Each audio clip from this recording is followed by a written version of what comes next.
ಹಿಂದೂ ಧರ್ಮದಲ್ಲಿ ಹಲವಾರು ದೇವಾಲಯಗಳಿವೆ. ಅದರಲ್ಲಿ ಶಿವನ ದೇವಾಲಯಕ್ಕೆ ಹೆಚ್ಚು ಪ್ರಾಶಸ್ತ್ಯ ಕೊಟ್ಟಿರೋದನ್ನು ನಾವು ನೋಡ್ತೀವಿ. ಅಂತಹ ಶಿವನ ದೇವಾಲಯಗಳ ಪೈಕಿ ಭಾರತದಲ್ಲಿ 12 ಜ್ಯೋತಿರ್ಲಿಂಗಗಳನ್ನು ನೋಡ್ತೀವಿ. ಅಂದ್ರೆ ಶಿವ ಜ್ಯೋತಿಯ ರೂಪದಲ್ಲಿ ಇರ್ತಾನೆ ಅನ್ನೋದು ಪುರಾಣದಲ್ಲಿನ ಒಂದು ನಂಬಿಕೆ. ಹಾಗಾದ್ರೆ 12 ಜ್ಯೋತಿರ್ಲಿಂಗಗಳ ಪೈಕಿ ಒಂದಾದ ತಮಿಳುನಾಡಿನ ರಾಮೇಶ್ವರಂ ಬಗ್ಗೆ ಮತ್ತು ಅಲ್ಲಿಗೆ ಹೇಗೆ ಹೋಗಬಹುದು, ಅಲ್ಲಿನ ನಿಸರ್ಗದ ಬಗ್ಗೆ ತಿಳಿಸಿಕೊಡುವಂತ ಒಂದು ಸಣ್ಣ ಪ್ರಯತ್ನವನ್ನ ಮಾಡ್ತೀನಿ.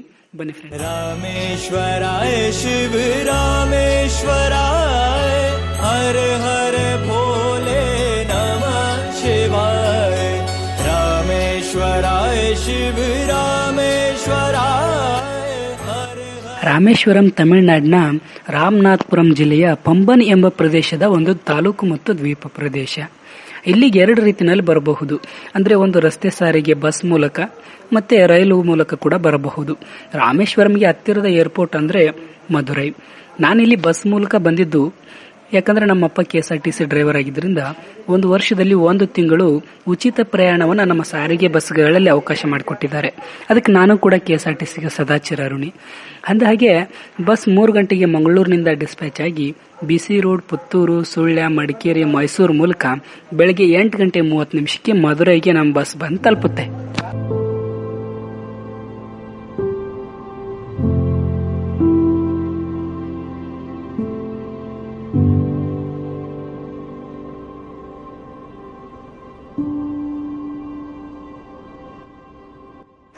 ನಾನು ಬೆಳಗಾವಿಯಿಂದ ಮೈಸೂರಿಗೆ ಹೋಗಿ 10 ಗಂಟೆ 45 ನಿಮಿಷಕ್ಕೆ ರಾತ್ರಿ ಈ ಬಸ್ಗೆ ಹತ್ಕೋತೆ.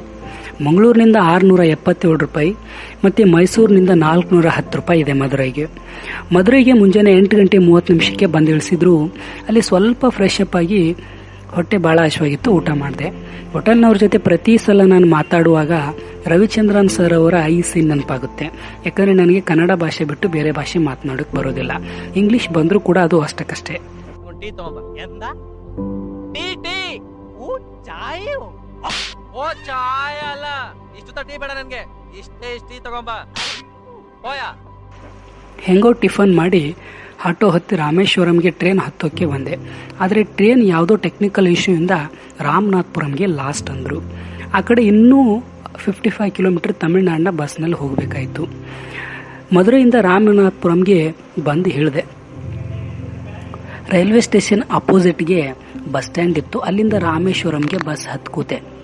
1.5 ಗಂಟೆಯಲ್ಲಿ ರಾಮೇಶ್ವರಂಗೆ ಬಂದು ಇಳಿಸಿದ್ರು. ಸಾಯಂಕಾಲ 5 ಗಂಟೆ ಟೈಮ್ ಆಗಿತ್ತು. ಬಸ್ ಸ್ಟ್ಯಾಂಡ್ ಸುತ್ತಮುತ್ತ 1-2-3 ಕಡೆ ರೂಮ್ ಕೇಳಿದೆ. ಒಬ್ಬರಿಗೆ ಸಿಂಗಲ್ ಇದ್ದವರಿಗೆ ರೂಮ್ ಕೊಡಲ್ಲ ಅಂತ ಅಂದ್ರು. ಮತ್ತೆ ಅಲ್ಲಿ ಇನ್ನೊಬ್ಬರಿಗೆ ನನ್ನ ಅರ್ಧಂಬರ್ಧ ಇಂಗ್ಲಿಷ್ನಲ್ಲಿ ಹೇಗೋ ಮಾತಾಡಿದೆ. ಅವರು ಟೆಂಪಲ್ ಹತ್ರ ಸಿಗ್ತವೆ ಹೋಗು ಅಂತ ಹೇಳಿದ್ರು. ಅಲ್ಲಿಂದ 4 ಕಿಲೋಮೀಟರ್ ಇತ್ತು ಟೆಂಪಲ್. ಆಟೋಗೆ 20 ರೂಪಾಯಿ ಕೊಟ್ಟು ಹೋದೆ. ಅಲ್ಲಿ 600 ರೂಪಾಯಿಗೆ ಒಂದು ರೂಮ್ ಕೊಟ್ಟರು. ರೂಮ್ನು ಕೂಡ ಒಂದು ರೇಂಜ್ಗಿತ್ತು.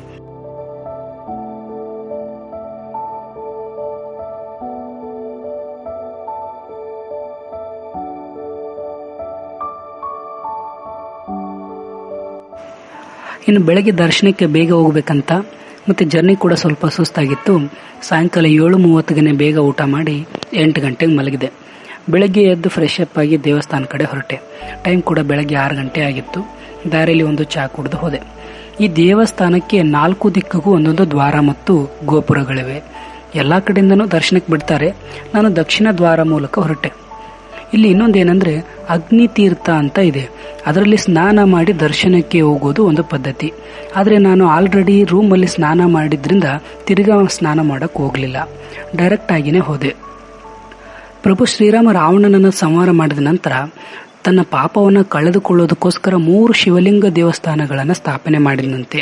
ಅದರಲ್ಲಿ 2 ಶ್ರೀಲಂಕಾದಲ್ಲಿದೆ, 3ನೇದು ಇದೆ ಆ ರಾಮೇಶ್ವರಂ.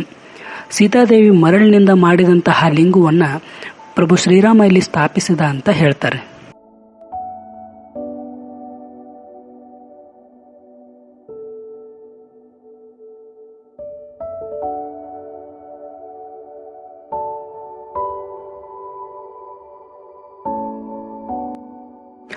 ಪ್ರಭು ಶ್ರೀರಾಮ ರಾವಣನನ್ನು ಸಂಹರಿಸಿ ಅಯೋಧ್ಯೆಗೆ ಮರಳುವಾಗ ಇಲ್ಲಿನ ಋಷಿ ಮುನಿಗಳು ಹೀಗೆ ಹೇಳ್ತಾರೆ. ರಾವಣ ಎಂತಹ ದುಷ್ಟನಾಗಿದ್ರೂ ಕೂಡ ಅವನು ಮಹಾಶಿವಭಕ್ತನಾಗಿದ್ದ. ಇದರಿಂದ ನಿನಗೆ ಬ್ರಹ್ಮ ಹತ್ಯೆ ದೋಷ ಎದುರಾಗಬಹುದು ಅಂತ ಹೇಳ್ತಾರೆ. ಆಗ ಇಲ್ಲಿ ಸ್ಥಾಪನೆಗೊಂಡಿದ್ದೇ ಈ ರಾಮೇಶ್ವರಂ ದೇವಾಲಯ.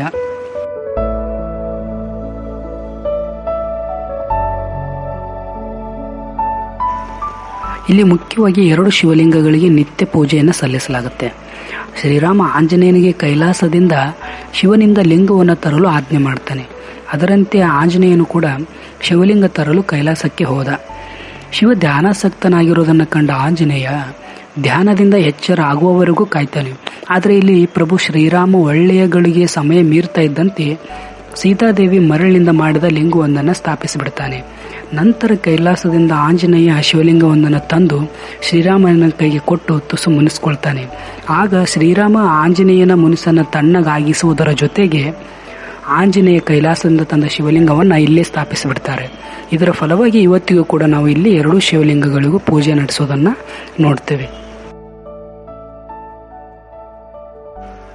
ಇದು ಒಂದು ಕಡೆ ರಾಮೇಶ್ವರಂ ದೇವಾಲಯದ್ದಾದರೆ ಮತ್ತೊಂದು ಅರ್ಧ ರಾಮಾಯಣದ ಇತಿಹಾಸಕ್ಕೆ ಸಾಕ್ಷಿಯಾಗಿರೋದು ಕೂಡ ಇದೇ ರಾಮೇಶ್ವರಂ.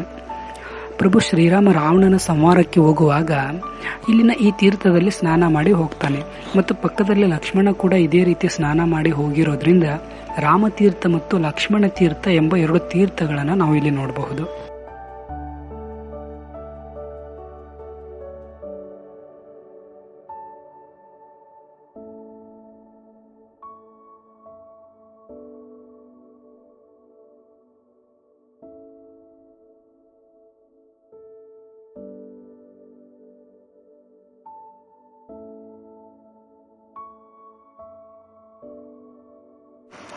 ಈ ರಾಮಾಯಣದ ಕುರಿತು ನಮಗೆ ಧನುಷ್ಕೋಡಿಗೆ ಹೋಗುವಾಗ ಮತ್ತಷ್ಟು ಪುರಾವೆಗಳು ಸಿಗ್ತವೆ. ಅದನ್ನು ಧನುಷ್ಕೋಡಿಯ ಮತ್ತೊಂದು ವಿಡಿಯೋದಲ್ಲಿ ತಿಳಿಸ್ಕೊಡ್ತೀನಿ. ರಾಮೇಶ್ವರಂ ಅಂದ ಕೂಡಲೇ ನಮಗೆ ಮತ್ತೊಂದು ಭಾಸವಾಗೋದು ಡಾಕ್ಟರ್ APJ ಅಬ್ದುಲ್ ಕಲಾಂ. ನಮ್ಮ ಭಾರತ ಕಂಡಂತಹ ಅದ್ಭುತ ರಾಷ್ಟ್ರಪತಿ, ಭಾರತದ ಕ್ಷಿಪಣಿಯ ಜನಕ ಡಾಕ್ಟರ್ ಅಬ್ದುಲ್ ಕಲಾಂ ಅವರು ಹುಟ್ಟಿದ್ದು ಕೂಡ ಇದೇ ರಾಮೇಶ್ವರಂನಲ್ಲಿ. ಇದೇ ಅವ್ರ ಮನೆ. ಮತ್ತು ಇನ್ನೊಂದು ಕಡೆ ಅವರ ಒಂದು ಮ್ಯೂಸಿಯಂ ಕೂಡ ಇದೆ, ನಾವು ಇಲ್ಲಿ ನೋಡಬಹುದು.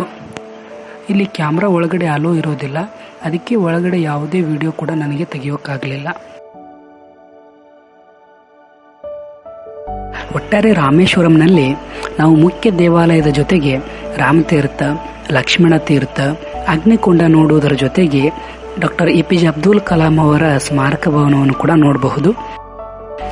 ಇಲ್ಲಿ ಬಿಸಿಲು ಜಾಸ್ತಿ ಇರೋದ್ರಿಂದ ಬೇಸಿಗೆ ಕಾಲವನ್ನು ಹೊರತುಪಡಿಸಿ ಉಳಿದ ದಿನಗಳಲ್ಲಿ ಬಂದರೆ ಬಹಳ ಒಳ್ಳೆಯದು. ನಾನು ಇಲ್ಲಿಗೆ ಜುಲೈ ತಿಂಗಳಿನಲ್ಲಿ ಬಂದಿದ್ದೆ. ಬೆಳಗಾವಿಯಿಂದ ಇಲ್ಲಿಗೆ ಬರುವ ಎಲ್ಲ ಖರ್ಚು ಸೇರಿ ಇನ್ಕ್ಲೂಡಿಂಗ್ ಧನುಷ್ಕೋಡಿ 1500 ರೂಪಾಯಿ ಖರ್ಚಾಯಿತು. ಆದರೆ ನಿಮ್ಮದು ಬಸ್ ಚಾರ್ಜ್ ಇಟ್ಕೊಂಡ್ರೆ 4500 ರೂಪಾಯಿವರೆಗೂ ಆಗಬಹುದು. ಟ್ರೈನ್ ಮೂಲಕ ಬಂದರೆ ಇನ್ನೂ ಕಡಿಮೆ ಕೂಡ ಆಗಬಹುದು. ಡಿಪೆಂಡ್ ಅಪಾನ್ ನೀವು ಖರ್ಚು ಮಾಡುವಂತಹದ್ದು.